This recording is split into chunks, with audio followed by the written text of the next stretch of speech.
كتاب الله دستوري وخير الخلق أسوتنا بسنته انجلى السلام عليكم ورحمة الله وبركاته.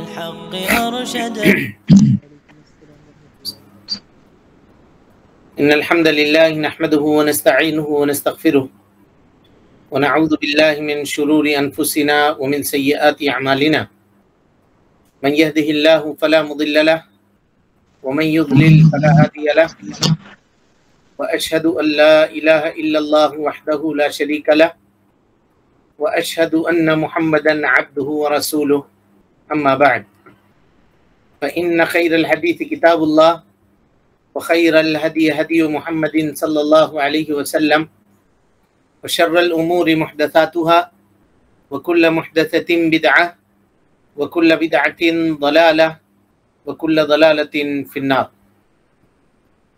محترم حاضرین، سامعین و سامعات، ناظرین و ناظرات، بلوغ المرام کتاب الجامع باب الزہد والورع کی اس درس میں آپ تمام حضرات کا خیر مقدم ہے۔ اللہ رب العالمین ہم سب کے مل بیٹھنے کو قبول فرمائے، علم دین، علم نافع سیکھنے، اس کے مطابق عمل کرنے، اس کی دعوت عام کرنے اور اس راستے میں آنے والی مصیبتوں کے اوپر اللہ رب العالمین ہم سب کو صبر کی توفیق نصیب فرمائے۔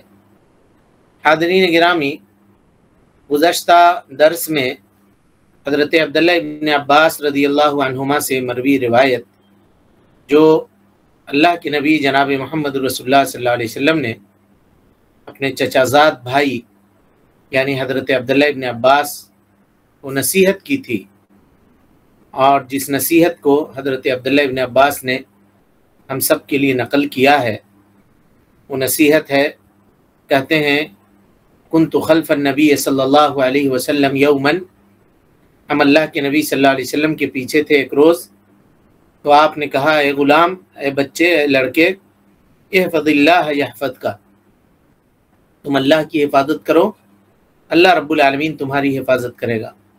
احفظ اللہ تجدہ تجاہک، تم اللہ رب العالمین کی حفاظت کرو تو اللہ تعالیٰ کو اپنے سامنے پاؤ گے۔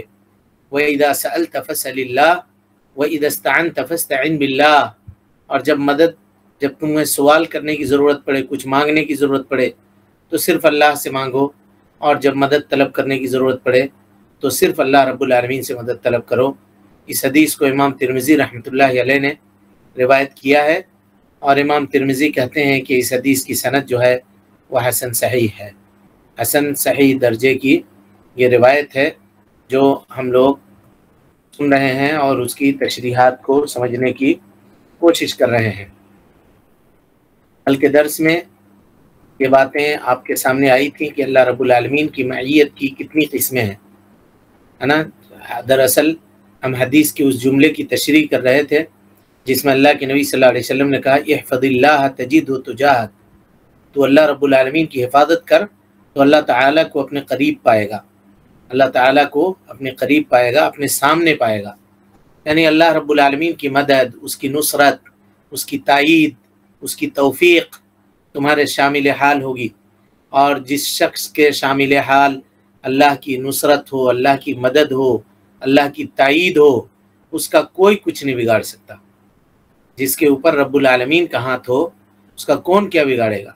لوگ کہتے ہیں کہ ہم کو تم کیا نقصان پہنچا سکتے ہو، ہمارے اوپر فلاں کا ہاتھ ہے، ہم کو کیا نقصان پہنچا سکتے ہو، ہم کو فلاں آدمی سپورٹ کرتے ہیں، فلاں نیتا ہم کو سپورٹ کرتا ہے، فلاں شخص ہمیں سپورٹ کرتا ہے۔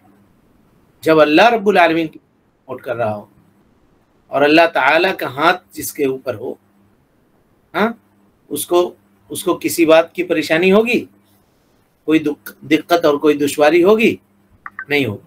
لیکن ہم لوگ اللہ رب العالمین کا ساتھ حاصل کرنے کے بجائے، اللہ رب العالمین کی مدد اور اس کی نصرت حاصل کرنے کے بجائے ہم لوگ دوسروں سے مدد اور نصرت طلب کرتے ہیں۔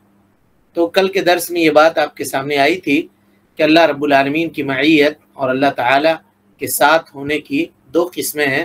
پہلی قسم جس کو معیت خاصہ کہتے ہیں، اور اس سلسلے میں تفصیل سے گفتگو آپ کے سامنے کل کے درس میں آ چکی ہے، کہ یہ معیت اللہ رب العالمین کے خاص نیک بندوں کے ساتھ ہوتی ہے، انبیاء کے ساتھ، صلحاء کے ساتھ، اولیاء کے ساتھ، نیک بندوں کے ساتھ، کہ اللہ تعالیٰ ان کی نصرت کرتا ہے، ان کی تائید کرتا ہے، ان کی مدد کرتا ہے، ان کی اعانت کرتا ہے، ان کی حفاظت کرتا ہے۔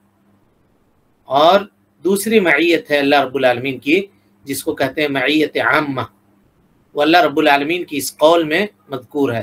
اللہ تعالیٰ فرماتا ہے ما یکون من نجوا ثلاثۃ الا هو رابعهم ولا خمسۃ الا هو سادسهم ولا ادنى من ذلك ولا اکثر الا هو معهم اینما كانوا، کہ دو آدمی اگر آپس میں، تین آدمی اگر آپس میں سرگوشی کر رہے ہیں تو چوتھا وہاں پہ اللہ رب العالمین ہوتا ہے، اور اگر 5 آدمی کر رہے ہیں تو چھٹا وہاں پہ اللہ رب العالمین ہوتا ہے۔ کوئی بھی چھوٹی سے چھوٹی چیز، کوئی بھی مخفی سے مخفی چیز، یا اس سے کم یا اس سے زیادہ اگر آپس میں لوگ سرگوشی کر رہے ہیں تو اللہ رب العالمین کے علم میں وہ ہے۔ اب اس سے کچھ لوگوں نے وحدت الوجود کے اوپر استدلال کیا ہے کہ آسمان و زمین میں جو کچھ ہے وہ اللہ رب العالمین کا وجود ہے، والعیاذ باللہ۔ دیکھو اللہ تعالیٰ ہر جگہ ہے۔ لوگ کہتے ہیں پرماتما کو کہاں تلاش ہوگے، وہ تو خود تمہارے اندر ہے، والعیاذ باللہ۔ کہا ہم بھی خدا ہیں، تم بھی خدا ہو، وہ بھی خدا ہے۔ وحدت الوجود کا جو عقیدہ ہے کہ جو کچھ تمہارے نظر کے سامنے آتا ہے وہ سب خدا ہے، والعیاذ باللہ، وہ سب رب ہے، ایسا نہیں ہے۔ اللہ تعالیٰ اپنی ذات کے اعتبار سے عرش کے اوپر مستوی ہے، اور اللہ رب العالمین کا علم ہر چیز کو محیط ہے، اور اللہ تعالیٰ اپنے علم کے اعتبار سے ہر جگہ پر موجود ہے۔ علم کے اعتبار سے اس کا علم موجود ہے، اور وہ ہر چیز کو اپنے احاطے میں لیے ہوا ہے۔ کوئی بھی چیز، چاہے آسمان میں ہو، چاہے زمین میں ہو، چاہے پہاڑ کے چٹان میں ہو، یا سمندر کی تہوں کے نیچے ہو، کہیں بھی ہو، وہ اللہ رب العالمین کے علم سے مخفی نہیں ہے، اللہ رب العالمین کے علم سے پوشیدہ نہیں ہے۔ یہ عقیدہ جتنا مضبوط آدمی اپنے دل کے اندر کر لے، اس قدر وہ گناہوں سے محفوظ رہے گا۔ اس قدر آدمی گناہ کرتا کب ہے؟ سوچتا ہے یہاں پہ ہم کو کوئی دیکھ نہیں رہا ہے، چلو یہاں پہ کر لیتے ہیں برائی، آگے پیچھے دیکھتا ہے، کوئی دیکھ تو نہیں رہا ہے، چوری کرنے والا دائیں دیکھتا ہے، بائیں دیکھتا ہے، کوئی ہم کو نظر تو نہیں دیکھ رہا ہے، اور اس کے بعد دھیرے سے سامان چورا لیتا ہے۔ اگر اس کے دل میں یہ خیال آ جائے کہ دائیں والا نہیں دیکھ رہا ہے، بائیں والا نہیں دیکھ رہا ہے، اللہ تو دیکھ رہا ہے، اگر یہ احساس انسان کے دل کے اندر پیدا ہو جائے تو پھر وہ برائیوں سے اکثر رک جائے گا، اور برائیوں کی طرف سبقت کرنے سے، برائیوں کی طرف بڑھنے سے ایک مرتبہ ضرور سوچے گا وہ۔ اور یہ چیز ہر آدمی کو حاصل نہیں ہوتی ہے، یہ اللہ رب العالمین کے نیک اور خالص بندے ہوتے ہیں جو اللہ رب العالمین کی مراقبت اور اللہ رب العالمین کی نگرانی کو اپنے اوپر محسوس کرتے ہیں۔ ورنہ لوگ غلطی کرتے ہیں، گناہ پہ گناہ کرتے ہیں، سوچتے ہیں کہ ہم کو کون کیا کرے گا، ہم کو کون کیا۔ بھائی ٹھیک ہے، دنیا میں تمہیں کوئی کچھ نہیں کرے گا، دنیا میں تم لوگوں کے پکڑ سے بچ جاؤ گے، لیکن اللہ تعالیٰ کی پکڑ سے کوئی محفوظ رہا ہے؟ اللہ تعالیٰ کی پکڑ سے تم بچ سکتے ہو؟ کبھی نہیں بچ سکتے۔ تم جتنی تدبیر کرنی ہے کر لو، اللہ رب العالمین کی تدبیر کے سامنے کسی کی تدبیر چلنے والی نہیں ہے۔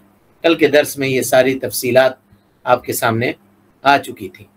تو اللہ کے نبی صلی اللہ علیہ وسلم نے حضرت عبداللہ ابن عباس کو یہ نصیحت کی کہ اگر تم اللہ کی حدود کی پاسداری کرو گے، اللہ رب العالمین کے فرامین کی بجا آوری کرو گے، تو اللہ رب العالمین کو تم اپنے پاس پاؤ گے، مدد کرے گا، وہ تمہاری نصرت کرے گا، تمہاری تائید کرے گا۔ یہ مدد اور نصرت اللہ کے خاص بندوں کے ساتھ ہے، اور دنیا میں کوئی بھی اللہ کا بندہ ہے، اللہ رب العالمین کا علم اس کے ساتھ موجود ہے نا۔ یہ معیت جو ہے معیت عامہ، یہ اللہ رب العالمین کا علم، اس کا اطلاع، اس کی اطلاع اور اس کی مراقبت، بندوں کے اعمال کو وہ دیکھ رہا ہے، اور بندوں کے اعمال سے پورے طور پہ اللہ رب العالمین باخبر ہے، یہ بندے کو خوف دلانے کے لیے کافی ہے، اور کسی بھی انسان کو ڈرانے کے لیے کافی ہے، چاہے وہ مومن ہو چاہے کافر ہو، چاہے نیک ہو چاہے برا ہو، اللہ رب العالمین کے علم کے اندر ہے وہ، اور اللہ تعالیٰ کے علم سے پوشیدہ کبھی بھی نہیں ہے۔ تو یہ تصور انسان کو چاہیے کہ وہ اپنے دل کے اندر پیدا کرے۔ ہم اپنے بیٹوں کے یا بچوں کے یا بچیوں کے دل کے اندر یہ چیز اگر پیدا کرنے میں کامیاب ہو گئے تو پھر کسی مراقبت کی ضرورت نہیں ہے، کسی مراقبت کی نہیں. لیکن ہم چاہتے ہیں ہم اپنا رعب ان کے اوپر جما دیں، تو نتیجہ یہ ہوتا ہے کہ جب وہ ہماری نگاہوں سے اوجھل ہوتے ہیں تو پھر وہ اپنی منمانی کرتے ہیں. لیکن اگر بچپنے سے ہم یہ تصور ان کے دل کے اندر ڈال دیں کہ بیٹا یہ گناہ ہے یا بیٹی یہ کام گناہ ہے، اگر یہ کام تم کرو گی یا کرو گے تو اللہ رب العالمین کی پکڑ میں تم آ جاؤ گے اور اللہ تعالیٰ تم کو عذاب سے دوچار کرے گا. ہو سکتا ہے اس کا عذاب دنیا میں بھی اور آخرت میں تو عذاب علیم ہے ہی ہے. اللہ تعالیٰ نے جنت کو متقیوں کے لیے بنایا ہے، جہنم کو کافروں کے لیے، نافرمانوں کے لیے بنایا ہے. یہ ساری چیزیں، یہ تصورات اگر ان کے ذہن کے اندر آپ ڈال دیجئے تو آپ زندہ ہیں کہ مر گئے ہیں، اب ان کے بارے میں آپ کو پرواہ کرنے کی ضرورت نہیں ہے. لیکن اگر یہ چیز ان کے دل کے اندر ہم ڈالنے میں کامیاب نہیں ہوئے تو لاکھ آپ ڈگری دلا دیجئے ان کو، لاکھ ان کو. آج لوگ شکایت کرتے ہیں انجینئر اپنا کام صحیح سے نہیں کرتا، ڈاکٹر اپنا کام صحیح سے نہیں کرتا، جو جس فن میں ہے وہ اپنا کام صحیح سے نہیں کرتا. کہیں افسر ہے تو رشوت چاہتا ہے تب جا کر کے کام کرے گا.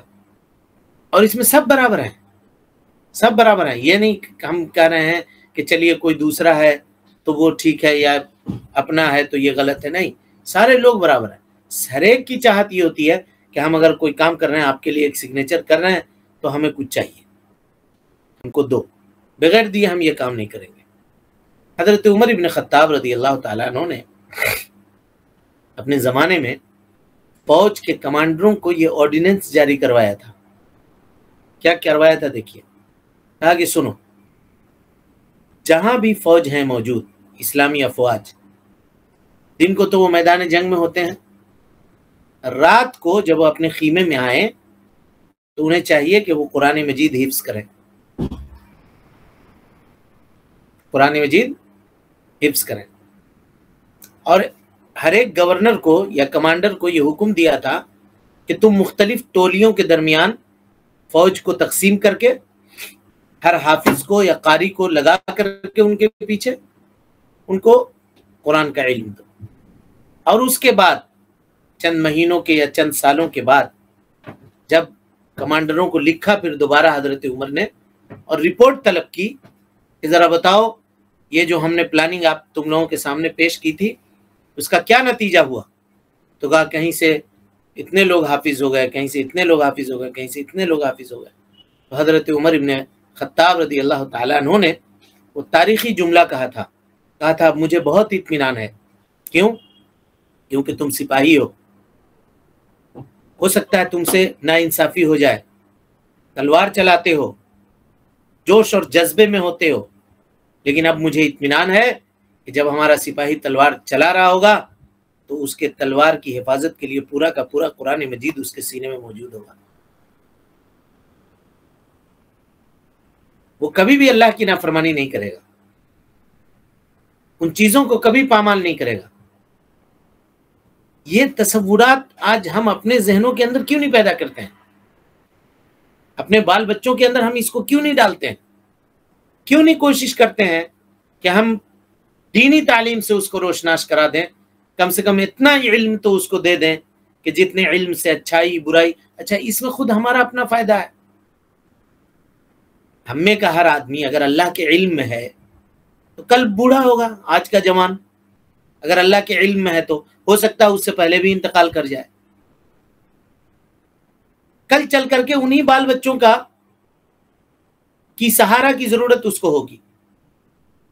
اگر اس نے اسلامی مینرز اس کو نہیں دیے ہیں، ماں باپ کے حقوق کا علم ان کو نہیں دیا ہے، رشتہ دار پڑوسیوں کے حقوق کے بارے میں ان کو نہیں بتلایا ہے، اسلامی تعلیم اس کو نہیں بتایا ہے، تو پھر آپ کے ساتھ بھی وہ ویسے ہی ٹریٹ کرے گا جیسے وہ اپنے کسٹمر کے ساتھ کرتا ہے، اپنے کلیگ کے ساتھ کرتا ہے،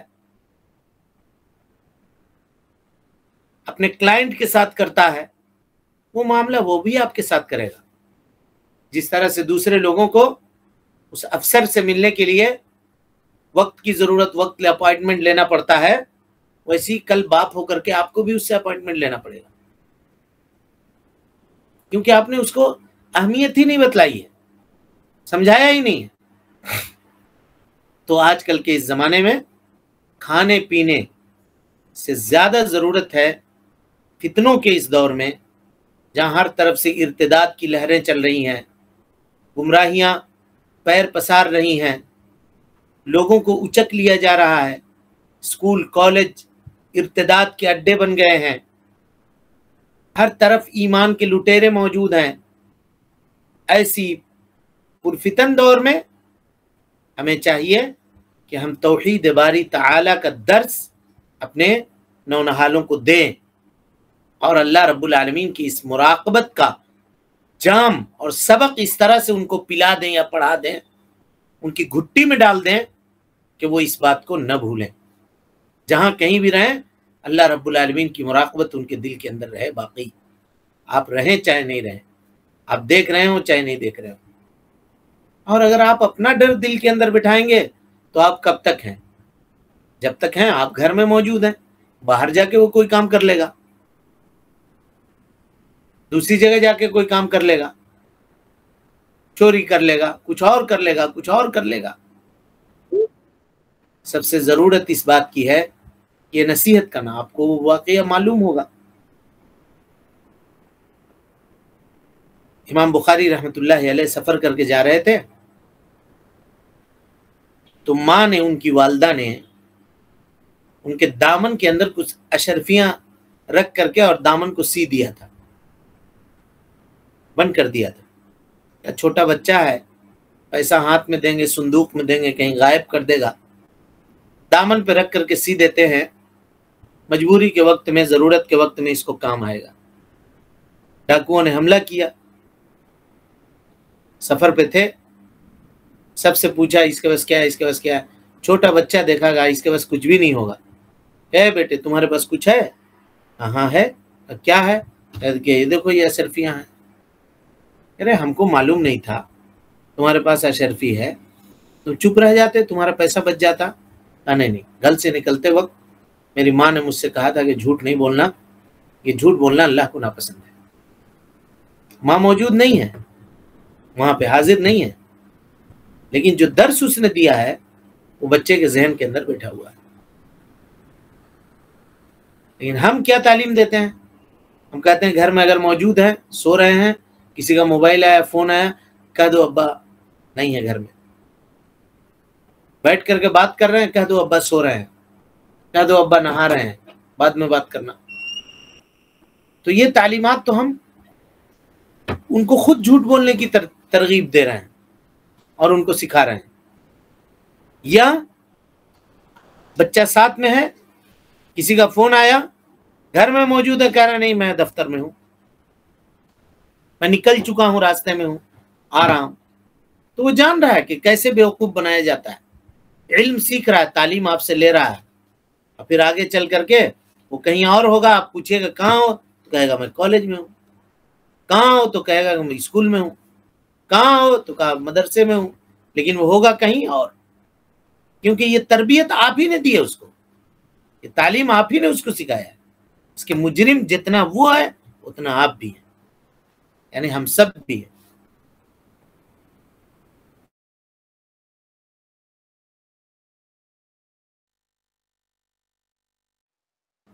اور ہر گارجین کو اس کا سبق لینا چاہیے تاکہ وہ اپنے بال بچوں کو اس کی تعلیم دے سکے۔ اس کے بعد آئیے حدیث کے الفاظ کے اوپر غور کرتے ہیں۔ اللہ کے نبی صلی اللہ علیہ وسلم نے فرمایا وَإِذَا سَأَلْتَ فَاسْأَلِ اللَّهِ، جب تمہیں سوال کرنے کی ضرورت پڑے تو صرف اللہ رب العالمین سے اپنا سوال کرو۔ اللہ تعالیٰ قرآن مجید میں فرماتا ہے وَاسْأَلُوا اللَّهَ مِن فَضْلِهِ، اے لوگوں اللہ رب العالمین سے اس کا فضل کا اللہ تعالیٰ سے اس کے فضل کا سوال کرو، مانگو اللہ رب العالمین سے اس کا فضل۔ اور اللہ تعالیٰ سے مانگنا کیا ہے؟ اس سے دعا کرو رغبت کے ساتھ، کیونکہ دعا کرنا بھی یہ اللہ رب العالمین کی عبادتوں میں سے ایک عبادت ہے۔ صحیحین کی روایت ہے، اللہ کے نبی جناب محمد رسول اللہ صلی اللہ علیہ وسلم نے فرمایا، نعمان ابن بشیر کی روایت ہے، کہتے ہیں وقال ربکم ادعونی استجیب لکم، اس آیت کی تفسیر میں امام احمد رحمۃ اللہ علیہ نے اور دیگر نے روایت کیا ہے، کہتے ہیں کہ اللہ رب العالمین اس بات کو پسند کرتا ہے کہ اس سے سوال کیا جائے، بندہ اس سے مانگے، اور جو بندہ اللہ سے جتنا زیادہ سوال کرتا ہے وہ اللہ رب العالمین کا اتنا محبوب ہوتا ہے، یہ جان لیجئے، کیونکہ سوال کرنا عبادت ہے۔ اب وہ اللہ سے سوال کر رہا ہے، گویا وہ اللہ کا عبادت گزار بندہ ہے، اللہ تعالیٰ اس سے راضی ہوتا ہے۔ اس کے برعکس آپ مخلوق کے بارے میں دیکھیے، اگر مٹی بھی مانگ رہے ہیں اس سے تو ایک مرتبہ دے گا خوش دلی سے، 2 مرتبہ دے گا مٹی مٹی جس کی کوئی قیمت نہیں ہے، جس کو لوگ اپنے پیروں تلے رونتے ہیں، اگر وہ بھی آپ مانگ رہے ہیں اس سے تو 1 مرتبہ 2 مرتبہ دے گا، تیسری مرتبہ منہ ٹیڑھا کر لے گا، منع کر دے گا۔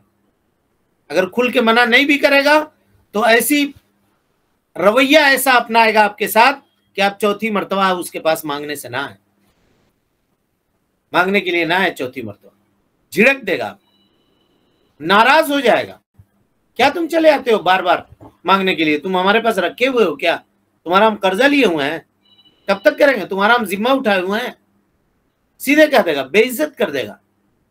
لیکن اللہ سے مانگیے، جتنا مانگیے، جو مانگیے، اللہ رب العالمین آپ کو دینے کے اوپر قادر ہے، اور اس کے خزانے میں کوئی کمی نہیں ہوگا، اس کو خوشی ہوتی ہے۔ ہم لوگوں کا معاملہ وہ نہیں ہے، ہم لوگ دوسروں سے اپنا لو لگاتے ہیں، اللہ سے نہیں لگاتے۔ اگر اللہ سے مانگیں تو اللہ رب العالمین ہم کو دینے پر قادر ہے، لیکن اس کے لیے کچھ شروط ہیں۔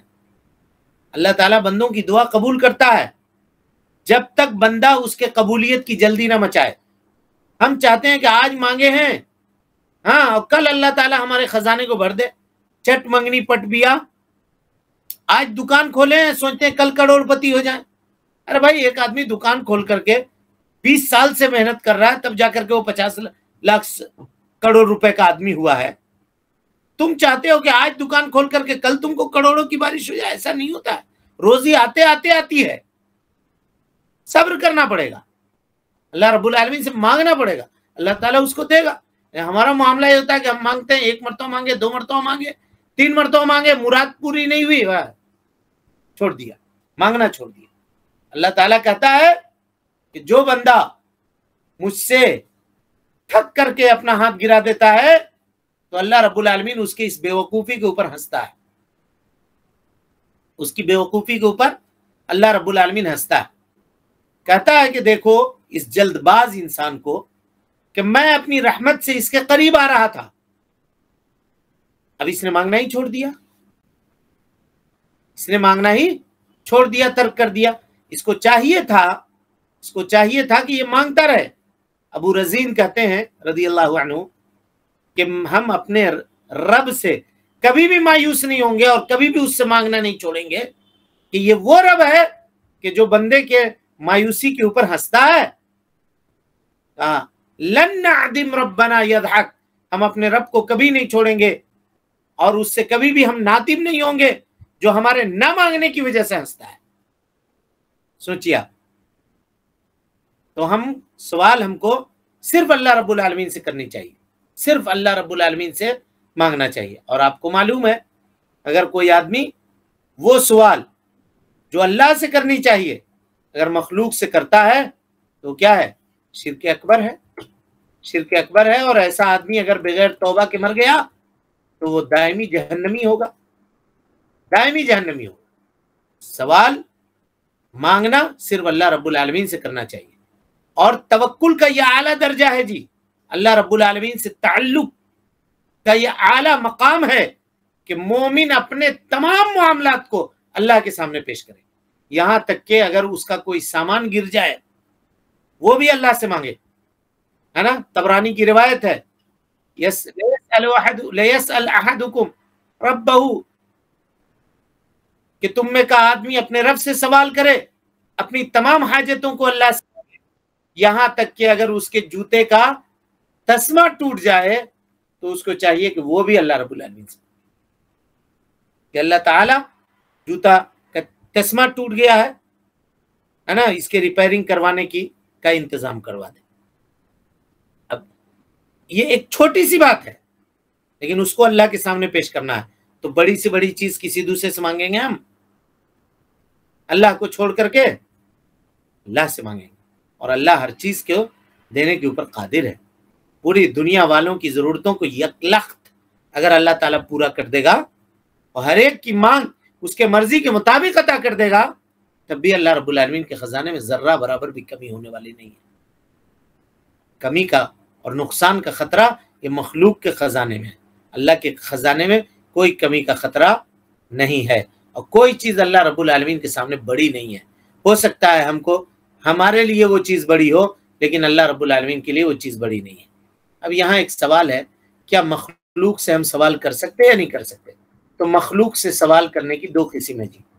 پہلی قسم حرام ہے, اور وہ یہ ہے کہ مخلوق سے ایسی چیز کا سوال کرنا جس کے اوپر وہ قادر نہیں ہے, بلکہ جس کے اوپر صرف اللہ رب العالمین قادر ہے. اور اگر ایسا کوئی آدمی کرتا ہے, مخلوق سے اپنی ضرورت اپنی حاجت مانگتا ہے, مثال کے طور پہ روز مخلوق سے اولاد مانگتا ہے, مزار والے کے پاس جا کر کے صحت مانگتا ہے, تندرستی مانگتا ہے, ہاں بال بچہ طلب کرتا ہے, روزی رزق طلب کرتا ہے, کاروبار میں ترقی چاہتا ہے, نوکری مانگتا ہے, ایگزام میں کامیابی چاہتا ہے, بچے کے رشتے کا سوال کرتا ہے یا بچی کے رشتے کا سوال کرتا ہے. یہ ساری چیزیں جو ربوبیت سے تعلق رکھتی ہیں, اگر کوئی آدمی جا کر کے کسی مزار والے سے, کسی پیر سے, کسی فقیر سے, کسی بابا سے, کسی اسٹیچو سے, کسی سے بھی طلب کرے تو وہ آدمی شرک اکبر کا مرتکب ہے, اور اگر بغیر توبہ کے مر گیا تو دائمی جہنمی ہے. اللہ تعالیٰ فرماتا ہے وَأَنَّ الْمَسَاجِدَ لِلَّهِ فَلَا تَدْعُوا مَعَ اللَّهِ أَحَدًا. یہ مسجدیں اللہ رب العالمین کے لیے ہیں, اور اس میں اللہ کے علاوہ تم کسی دوسرے کو نہ پکارو. تو اس کا کیا مطلب ہوا کہ صرف مسجد میں اللہ کو پکاریں گے, مسجد کے باہر مزار میں دوسرے کو پکار سکتے ہیں؟ ہاں جی, کتاب التوحید میں تفصیل سے پڑھایا تھا. مسجد یہاں پر 3 معنوں میں ہے. پہلا معنی تو وہ مسجد جس کو ہم اپنی عبادت کے لیے بناتے ہیں. دوسرا معنی مسجد پوری کی پوری روئے زمین ہے, جس کے بارے میں اللہ کے نبی جناب محمد رسول اللہ صلی اللہ علیہ وسلم نے فرمایا وَجُعِلَتْ لِيَ الْأَرْضُ مَسْجِدًا وَطُهُورًا. اللہ رب العالمین نے پوری زمین کو ہمارے لیے مسجد بنا دیا اور پاکی حاصل کرنے کا ذریعہ بنا دیا ہے. اور اسی طریقے سے مسجد اعضائے سجود کو بھی کہتے ہیں, یعنی وہ اعضاء جن کو استعمال کر کے آدمی سجدہ کرتا ہے ان کو بھی مسجد کہا جاتا ہے. تو پوری زمین میں جہاں کہیں بھی آدمی ہو, اگر اس کو سوال کرنے کی یا مانگنے کی ضرورت پڑے تو اللہ سے مانگے, اللہ سے مانگے, کیونکہ جس کے دینے کے اوپر مخلوق قادر نہیں ہے اس کو نہیں مانگ سکتے. اب آپ دیکھیے گا کچھ لوگ آئیں کہیں گے کہ یہ اہل حدیث لوگ کہتے ہیں کہ جو مانگنا اللہ سے مانگو, جو مانگنا اللہ سے مانگو. تو صبح اٹھتے ہی اپنے گھر میں کہتے ہیں اپنی ماں سے یا اپنی اہلیہ سے کہ مجھے روٹی لا کر کے دو, مجھے کھانا لا کر کے دو. تو یہ بھی اللہ سے مانگنا چاہیے, والعیاذ باللہ. بھائی یہاں بات ہو رہی ہے مخلوق جس پر قادر ہے. ہم ڈوب رہے ہیں, مثال دے رہے ہیں, سامنے دیکھ رہے ہیں کہ ایک آدمی جا رہا ہے اور وہ تیرنا جانتا ہے, ہم اس کو بلائے فلاں ہے بچاؤ ہم ڈوب رہے ہیں. یہ چونکہ یہ اس کے اوپر قادر ہے, اس وجہ سے ہم اس کو پکار رہے ہیں, آواز دے رہے ہیں. لیکن یہی ڈوبنے والا اگر یہ کہے یا غوث المدد, عبد القادر جیلانی المدد, خواجہ غریب نواز المدد, تو کیا وہ یہاں پہ موجود ہیں مدد کرنے اس کا آ جائیں گے؟ والعیاذ باللہ. ہاں